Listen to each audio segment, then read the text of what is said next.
can go.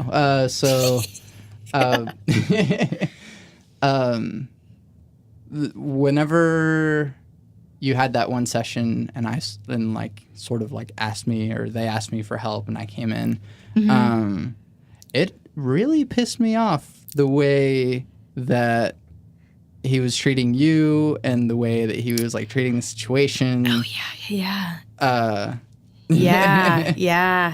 I'm not gonna drop names. No, yeah, that's fine. Yeah. So let's get to it. Yeah. I have been in the studio for years. I started recording in 7th grade. So I've been in, and it didn't get that way until college. And I've had many incidents, and it's crazy to me how bold guys can be. And I'm sure there are girls that do inappropriate stuff too, because I know girls that are flirty and they don't mean to be. It's just like their natural instinct when guys come around. Sure. Which is super great. But, my experience just happens to be with guys, so that's the only story I can tell. But, so he's young. I'll give him that. He is, quite a bit younger. He is a sophomore in college. So, he's had a year of experience, so he should know a little bit better on how to treat women. And I know his mom plays a very important part in his life, so that was even more shocking to me. Yeah. But he in the position that he is in life, being a professional athlete and things like that, he thinks that women, just like him. And I'm sure a lot of them do. I'm not questioning that at all. He's a very, good-looking person, and he's hilarious, and he's musically talented and athletic and all kinds of things. Right. But, that does not give you the go-ahead with everyone. And, during our session, he was hugging all over me and talking about my butt and wasn't listening to anything that I was saying. And he was like, at one point he was even like, my sponsors are going to deliver you leggings so we can see, what you look like in them. And I was like, probably bad, honestly.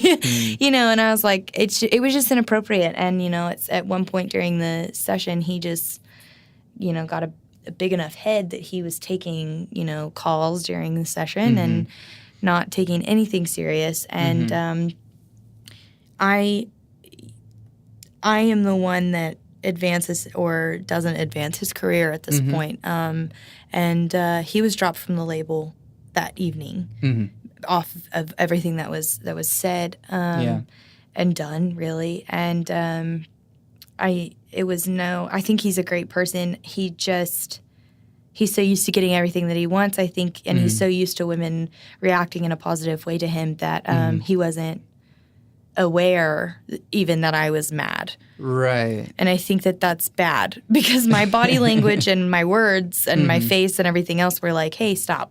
Right. And he just didn't catch on, I guess. And I'm trying to have a little faith in him and hope that he's like a good person.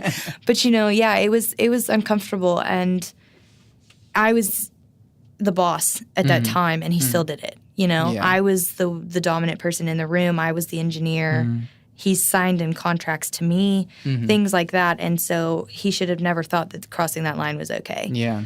No. And that's something that, I only, caught a glimpse of it. Yes. But the fact that, I walked into the room, said basically the exact same thing you did, and they were like, oh, yeah, definitely. Yeah. And so, yeah. It's like disgusting to me. Yeah. So, I don't want to sound like all like white knighting or whatever. Yeah. But I've really never understood that culture in a way. It's, and maybe it's because of what I've been through, I guess, throughout many times in my life. I've been put in situations where I'm the only guy in a room full of girls. Right. And through that, rather than go like, oh yeah, look, I'm a player, I'm in a room full of girls. Right. It's sort of been like, well, I have to be just the same person as everyone else because we're all just people in this room. Mm-hmm. And so I think that level of bro-ness, I don't know what else, like, that has never been a part of how I engage with people, engage with women, but people in general.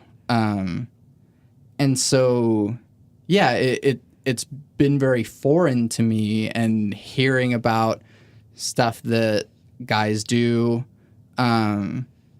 is gross. It's disgusting. Yeah, and I think that, you know, it happens so often, especially in, you know, certain industries.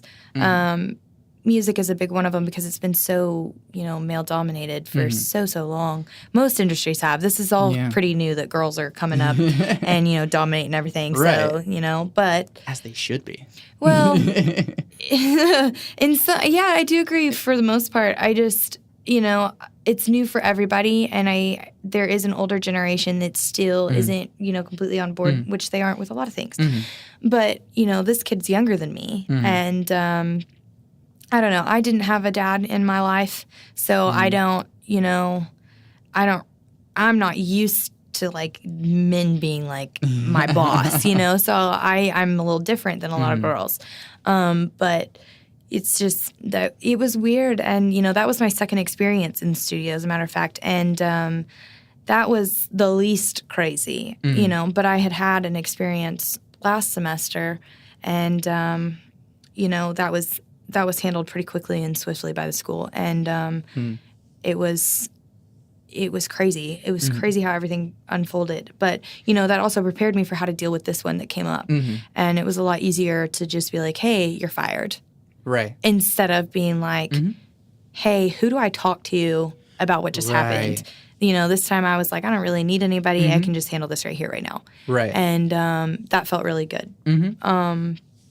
Yeah, and so 2 semesters ago, there was an incident, and it was hard, you know, because what was crazy was there was 6 other people in the room, and I wasn't even the one that went to an adult. There was another girl that was in the room, and she was like, hey, like, he does this stuff to me all the time. Like, you know, I'm like, that's disgusting. Yeah. You know, and it was just, like, treating you terribly, talking to you terribly, almost cussing at you because you're just not supposed to be an engineer.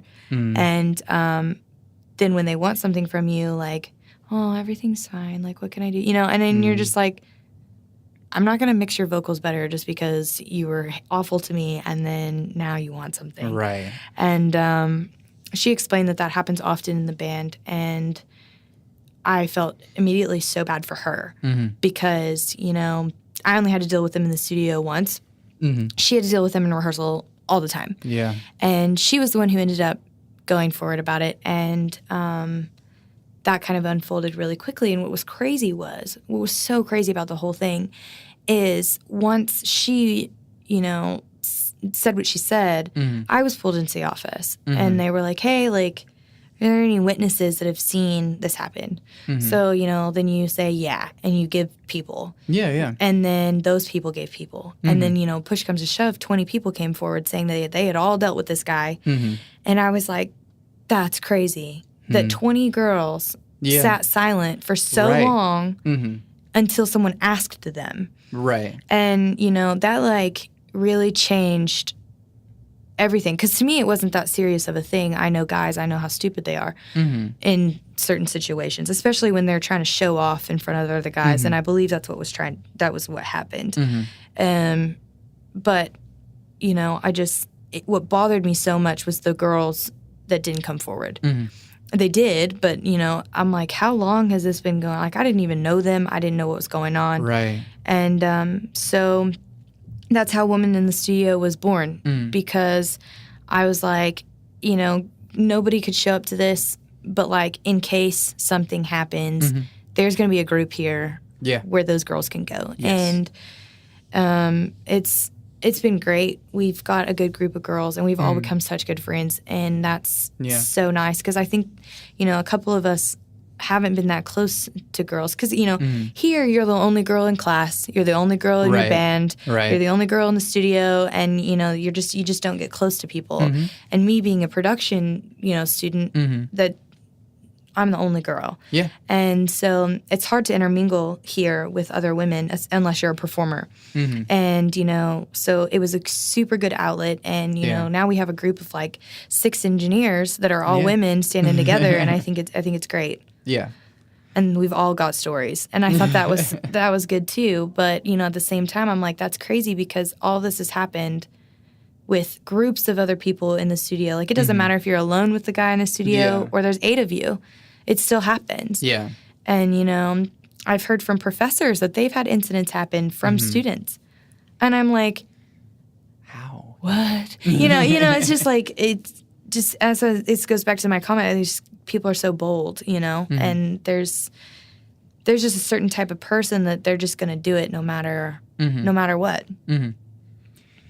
Yeah, and that's something that, I've thought about it too, in that there are situations in which I can understand that maybe the guy doesn't know that what he's doing is like bad. Yeah, because in certain cultures they're a lot more touchy and a lot more like personal, and I'm aware of that. And so, but not everyone is, and you have to be aware of like who you're around and like what you're doing. Yeah, but at the same time, I think that I don't know. I also don't have the same perspective, but like if I was doing something, being just like hand on leg or something, not in a sexual way at all, but just hand on leg, and if somebody feels uncomfortable, that if they were to say so, I would immediately be like, oh, right, I did a thing, I didn't realize it, I'm sorry. Yeah. And so I feel like first things first is like communicate about it. And that if it doesn't breach a level of just, social, I guess, discongruence, that if you just say something in the first place, if the guy is reasonable enough, he'll be like, oh yeah, I didn't realize that I was doing this. Right. And I think that's I have a lot of friends that I think that all my friends are beautiful, but I think that I have a lot of beautiful friends that are girls, and I've seen them text a guy that's like, always in their DMs like, hey girl, what's up? And then it's just like 6 or 7 messages, and then they finally get one and it's like, why are you ignoring me? And they've never even met this guy. And they'll be like, I have a boyfriend, and then they'll be like, okay, well, you're a bitch anyways. And and you're just like, whoa, right. And so I think that girls have been put in a position where, we're not fearful of them, but like, like at what point do we know what we can say? And even though people should react the way that you're saying, like, hey, like, sorry, that's not always the case. Right. And you never really know what you're going to get. And I think that, girls shouldn't be fearful of that. But, like, I know that I sometimes am like, you freeze up and you don't really know what to do. And I've done it several times. And it's embarrassing. And after I think, why didn't I just be like, stop? Right. And that's embarrassing to me because I think of myself as such a strong person, and I'm like, I'm such a weakling.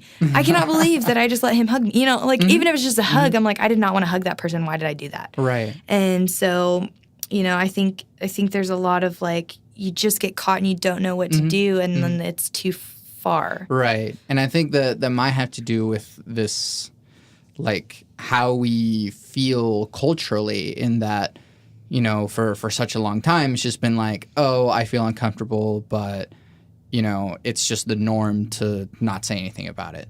And so after a while, it just seems like, I didn't like that in retrospect. But, like, because it's such a default to go to, well, I don't want to make things worse or whatever. Yeah, and especially if you don't want to make that person mad. Like, I've been in rooms with people that are famous, and I'm like, honest to God, if he were to, like, put his arm around me, I don't want to be like, get off me, because then he won't work with me. There's, it's just like, I don't know. It shouldn't be that way. You shouldn't be Exactly. put in a corner like that. But like I think about that all the time. I'm just because I am a girl, and I'm not. I don't know. I have a huge personality, and it's so easy for me to be your friend, and so that can be misleading. And I don't want to change who I am for it. But like sometimes I'm like, I just shouldn't be as nice as I am. Maybe I should be meaner. Maybe I should be like more unapproachable, which I'm pretty unapproachable. But some people they just don't care.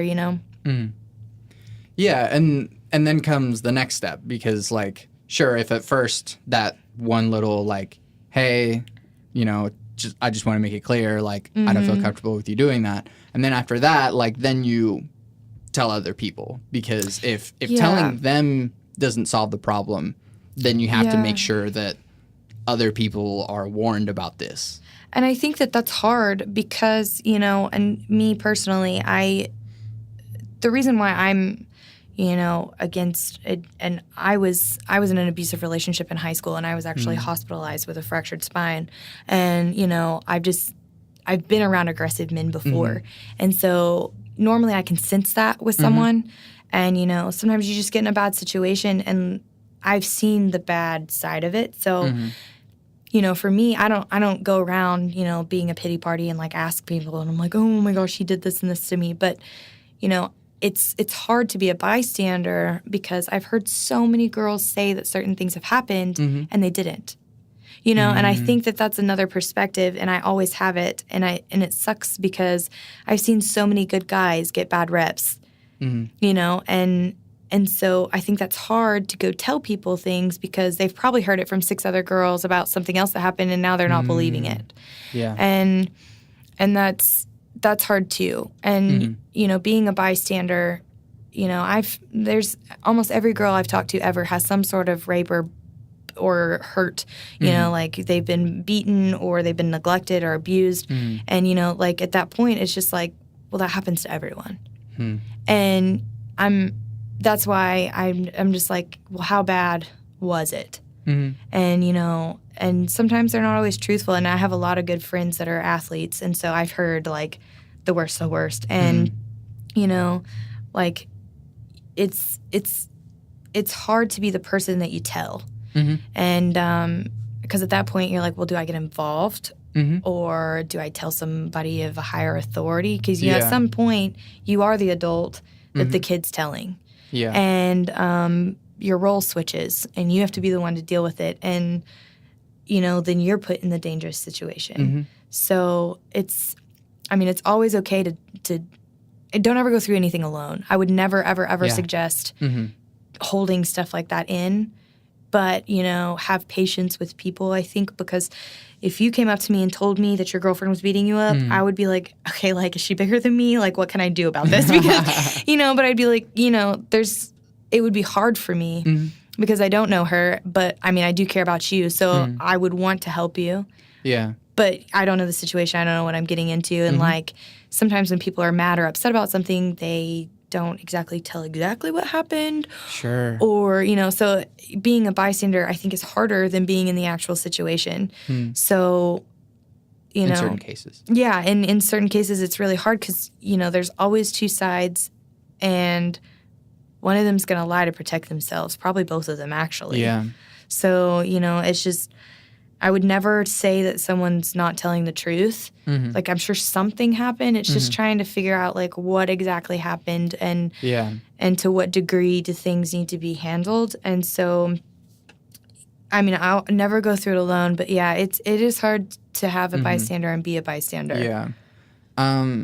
Having been in that situation, I guess, what's something that you wish that you would have done?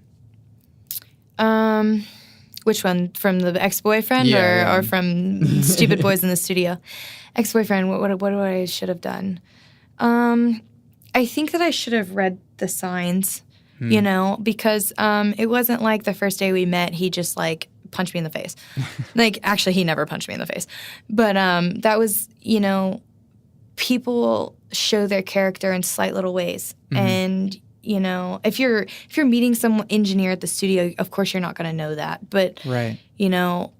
With a relationship, looking back now, I'm like, it was so obvious in the way that he even like approached conversation, the way that he just, the way that he talked to his mom, like the smallest things. Right. And, it's hard to see all of that when you're so zoomed in on a situation and you're just right there. And now that it's been, 5 years and I'm like completely different and he's different. Yeah. It's looking back, it was a lot more obvious and I should have seen certain things, but I quote unquote loved him. So I ignored certain things, and you can't. Yeah. You can't. Yeah, and that was it. Like I saw them, I knew they were there, I ignored them. Just plain and simple. I did. I ignored it and I paid for it. So I mean, and then that's the other thing. How do you, if you have a friend that is going through that, how do you help them? Like, hey, I have this giant bag full of red flags and let me just dump them onto your porch. Well, my best friend did go through this so recently, and it was so hard. It was so hard because, me, like I said, normally I can sense it, and, her ex now, thank goodness, literally is reeked of it. It was so obvious. And, she hadn't had the same experience as I did. So she was she was doing what I did. And so then I became empathetic with her and I was like, I know this feeling. I know how to ignore it. I know what you're doing. And honestly, it altered our friendship because we were tied at the hip. I mean, we never did anything without each other. And it turned into, well, I pick him. And I understood because at the end of the day, you're going to marry someone and you're going to be with that person for forever and that's your person. So always go with the relationship if it's what you feel like. But, I couldn't convince her and it really, I didn't want to overstep. So I supported her when she needed me. And when things got rough with them and things did happen, I was there.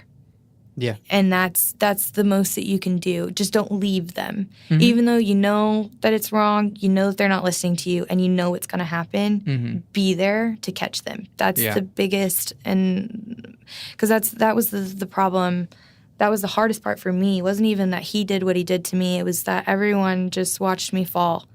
And, and that, because they didn't get it, they didn't understand it. And And that's the biggest thing. Just don't ever leave the person because you even though you can see where it's going and you know it, just stay put. They need you a lot more than you will ever know.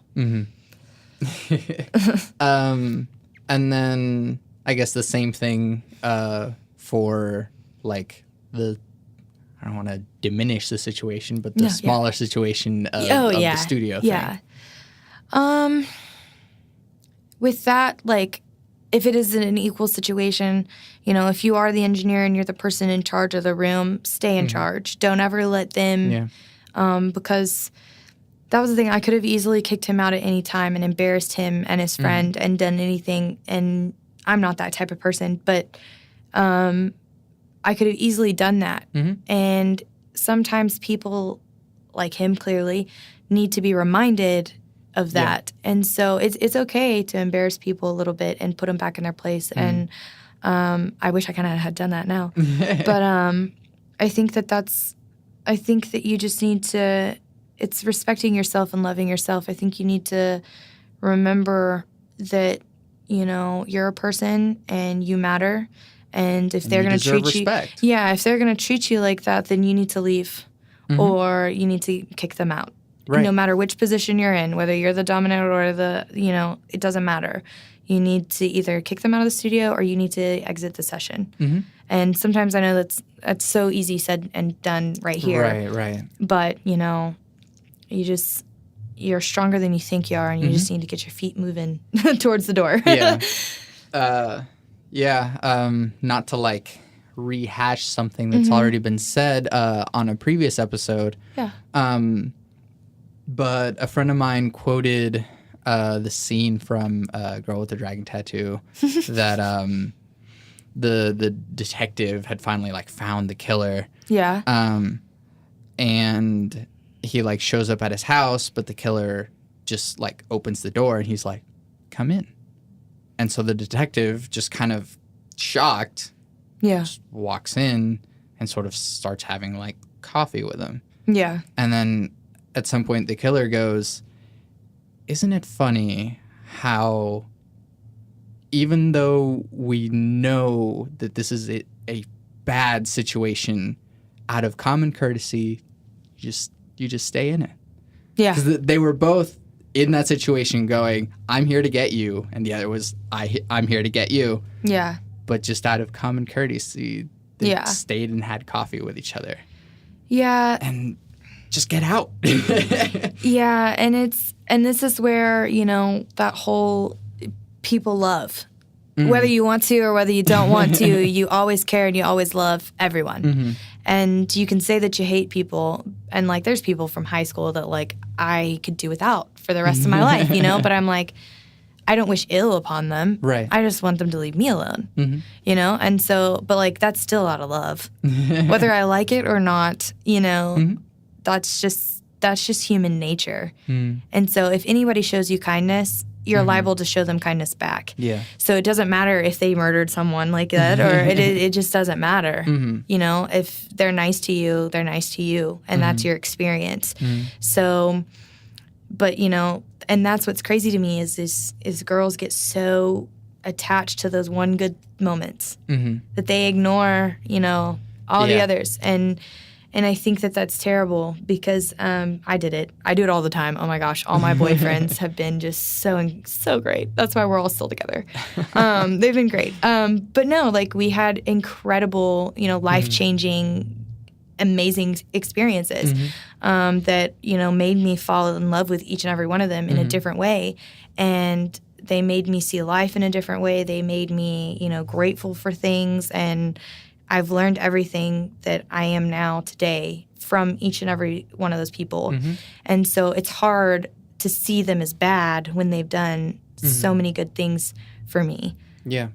But, looking back now, I realize that it was me doing those things out of the way that I felt for them. And they didn't really, right. But, and that's hard to see when you're right in the middle of it, in the thick of it, because you can be sitting there right in the middle of something totally horrible, and then he can look at you and say, "But I love you," and you're like, "Oh my God, I love you too." Thank God you said that, And I was worried, And so it's just it's hard to it's hard. Everybody always overlooks the bad when there's love involved. Yeah, and in a weird way, to sort of give the perspective of the abuser. A lot of times they don't know that they're doing it. Yeah, and which is crazy to me because, from the perspective of, me, you're like, I would never do that to you, so why are you doing it to me? Well, that may be so, but they don't see it that way. And that was in my last relationship, that was the hardest part, is I always treated him like, well, if I don't want this done to me, then I'm not going to do it to you. But he never gave me that back. Yeah. And that's what ultimately was our downfall. But, now looking back, I'm just like, see, and this is where, like I said, love gets in the way. That's just who he is. And if he's not, he's just not capable of seeing things that way. And so you either accept them for who they are. And then I think it's totally off topic, but, if you expect people to love you the way you love them, it's always going to fail. Every single time.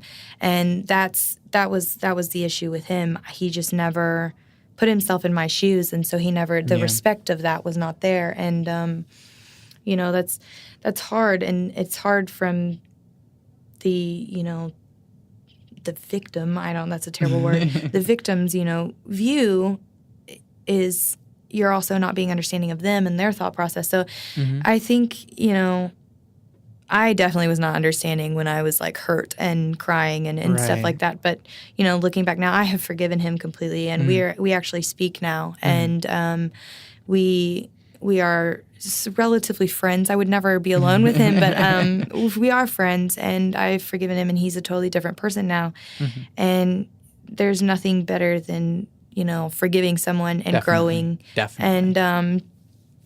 And that's, that can't always happen. Mm-hmm. Some things are just too bad and just too awful, and I completely respect that. Mm-hmm. But, most of the time, the abuser either has something extremely wrong with them, or they don't see anything wrong, and you're completely right about that. And I think that there's just a lack of understanding on both parties in all situations. Yeah. In the same way that kind of you sort of rationalize all of the red flags because of all of the other moments, I think in another way the abuser might rationalize like, oh, well, like, they did this, and so this is what I have to do, or and so they rationalize sort of their own red flags in a way, and go, well, of course I was, whatever it might be, I have to be a man, or I have to assert myself, or she did this to me, and you.